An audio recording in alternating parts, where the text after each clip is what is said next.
Okay, this is probably going to be very short as I am suffering from the flu. um, and I apologize in advance if I should cough during the review. But once again, the Orville delivers. It brought us, it's part 2 of Identity, where Isaac was revealed to be a traitor, and his people, the Kalons, intended to wipe out all organic life, and they were going to start with Earth, and so on and so forth. So it looked pretty grim for the crew of the Orville, and it dawns on them, well, they're not killing us, so they must need us. Well, they needed them to try to fool the security of Earth by pretending that they were basically leading a delegation of Kalon to come to terms with joining the Union, and so that's why they kept them alive. And at first I kind of thought maybe that was, and I think it is a bit of a weakness. They probably should have thrown a line in and said, well, they could have just used a hologram of the crew. But then again, I guess they could have tossed in a line and said, nah, another Union ship would detect that and it wouldn't work. Something along those lines, but they didn't. So I kind of thought maybe that should have been there. But anyway, all in all, it was just a fun ride of a show. Again, a more serious tone for the show. There's still humor in it, and that's, organic within the characters they've built here and the world that they've built. And so, but even with, Norm Macdonald's character, he still has a heroic moment, and so on and so forth. And little Ty saves the day. So, of course, Isaac turns. Isaac has learned to care about the crew of the Orville, and of course the doctor and her children. So they work it out. Now, at one point when Isaac finally makes his decision to turn on them because they were trying to get him to kill Ty, and he just couldn't do it. So he tells Ty, he says, hey, I'm gonna activate an EMP within the ship, and that'll deactivate all the Kalons, and then you can go free the prisoners in the shuttle deck. Well, it seems to me that if you released an EMP throughout the ship, it would probably wipe out the ship's power as well. But I guess you just, there again, you need to just, there must be some sort of safety measures within it. I don't know how that would work, but anyway. And for a while, I kind of thought an EMP blast would be the way they would ultimately beat the Kalons.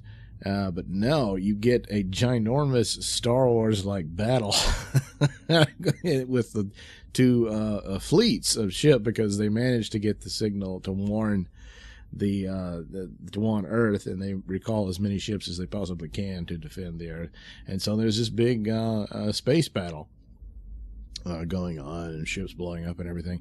Meanwhile, Gordon and Kelly take off in an attempt to reach the Krill, in the hopes to warn them. And of course, it was a big risk, but it worked primarily because one of the Kalons pursued them and began to open fire on the Krill ships. So the Krill realized, oh boy, and they easily knew the Kalons were a far more serious threat than the Union. So this creates a momentary alliance, and of course this changes things going forward. And of course this could recall things like the Klingons allying with the Federation against the Romulans, and also, more importantly, the Dominion in Deep Space Nine when that happened.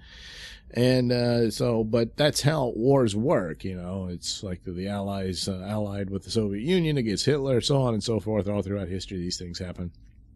And so this is no different. So, what will they do with this in the future? Well, we'll just have to wait and see. But pretty spectacular for the budget, because the comparisons, obviously, with STD has the more impressive effects and whatnot. And it's unnecessary. It's perfectly fine with what they used. And the Krill have fighters. And so Gordon gets to fly one, and they fly out. And there was some similarity to say, well, they're doing some homage to Star Wars, but also probably more to Battlestar Galactica. They're going with the helmets, had the lights on them and everything. And then the Kalons, of course, are very reminiscent of the Cylons, and with their origins and whatnot. So it didn't end up where they revealed that the Kalons were actually the race of people that they found the skulls buried in the planet, that they had augmented themselves like the Cybermen did. But no, they were just these automatons that got tired of being slaves, so they rebelled and wiped them all out. So that's what they're dealing with there. And so it leaves it open for future problems. The Kalon probably, no doubt, will return. But meanwhile, Isaac, now it wraps up kind of sweetly where Mercer's talking with Admiral Halsey. Admiral Halsey. And they're saying, well, we can deactivate Isaac, or we can question him and try to download his information, blah, blah, blah. And then Mercer says, well, why don't I just be responsible for him and keep him on the Orville? Well, that's a little too sweet. I don't think it wouldn't even be up to the Admiral to do that, and they probably wouldn't allow it. But he just kind of overlook it. He ultimately did save the Earth. Had he not done what he did, the Kalons probably would have won. So, but I think it would have taken some time, and probably they could have left it open at the end. Maybe there's no episodes with Isaac for a while, and then he returns and says, all right, he's under your custody or what have you. So there you go. They're pretty much back to the way they are, but of course going forward, you have to admit, and this is a show that it maintains its continuity, unlike some others, and so this will be referred to, and so their relationships are all very different now after what happens in this battle. So okay, there you go. Oh, God, am I sick. I gotta go to bed. So, thanks for watching and listening and subscribing and all that good stuff. And don't forget to check out the links below to my stores and all that. As for reviewing Star Trek Discovery, I'm just not in the mood for it. Maybe it might be a few days if I watch it at all.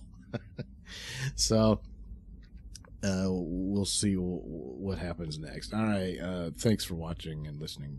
Bye-bye.